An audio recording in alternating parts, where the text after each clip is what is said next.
Plus, a teacher from Caldwell has been named one of 2016's Indeed's Awards winners. If you're like me and curious what that means, well, she's going to join us in studio to tell us all about the honor and the importance of the STEM program. Idaho is home to hundreds of excellent teachers, and a few of them actually get the recognition they deserve. Well, one of those teachers is joining us on the news at noon. It's Melissa Farrow, and she is also one of the award winners. You have just been awarded the Indeed's Award, the 2016 Indeed's Award, one of two teachers to do that. It's not a well-known name. What exactly is the Indeed's Award? Well, the Indeed's Award has been around for a while now, probably since about 2000, but you're right, it's taken several different names, including like the Giants Award. Okay.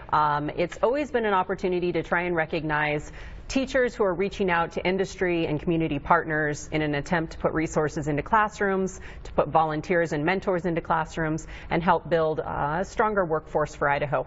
Probably about 2 years ago, it came under the purview of the Governor's STEM Action Center. Okay. And sort of renamed itself Indeed's. Okay, so it is wrapped around the STEM program. I mean, that's a huge deal right now. Everybody's trying to emphasize that. But that's something you've been involved with for a long time. You were talking, we were talking a little bit before the break. You're kind of like a scientist at heart, right? Oh, definitely, yeah. And so this is kind of right up your alley. What is it about science that you're excited about, and how do you give or show that to the kids? Well, to me, science is a way to interact with the world around me. Everything I deal with is science, and so I've always been interested in different kinds of science. I think science is a way of thinking about the world around you, and so I would argue that even kids who don't plan on going into STEM careers or science and engineering careers as they get older, STEM classes are going to benefit them because it's kind of an approach to thinking and problem solving. Okay. What school do you teach? I teach at Syringa Middle School in Caldwell, Idaho. In Caldwell, yeah. Okay. So you say hi to your students out there, but this is we're showing some video now, some of the science that you're bringing your kids.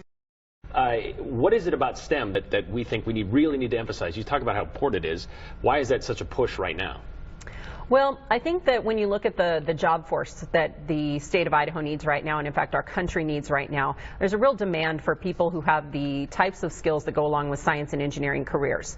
And not necessarily just the hard knowledge of science and engineering, but some of the soft skills, we like to call them 21st century skills as well. Yeah. The opportunity to work with other people, to collaborate, to communicate well, to effectively be able to problem solve, critical thinking, all of those are wrapped up in this STEM package, and I think they're really important to Idaho students. What's a day like in your classroom?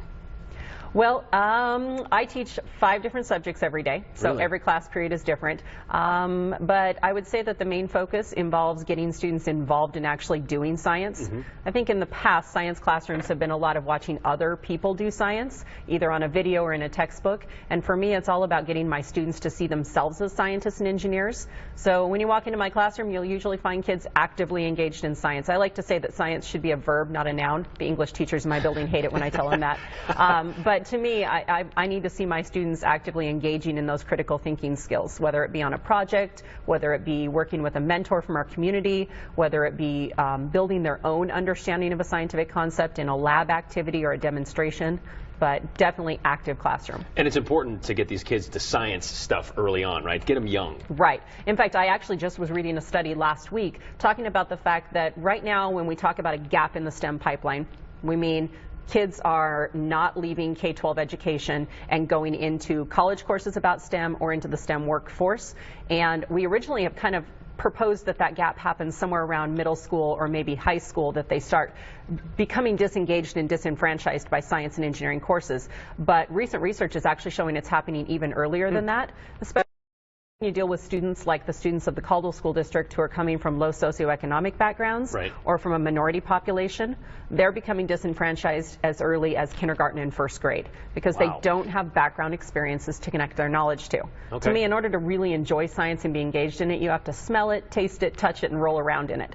And unfortunately, our students don't have the opportunities to do that outside of a school setting. Well, keep up the good work, and congratulations on your 2016 Indeed's Award. Thank you. Melissa Farrow, thanks for joining us on the news at noon. And again, enjoy. I can imagine it's going to be a blast in your classroom, so keep it up. Thank you very much. And Thank we'll be you. right back.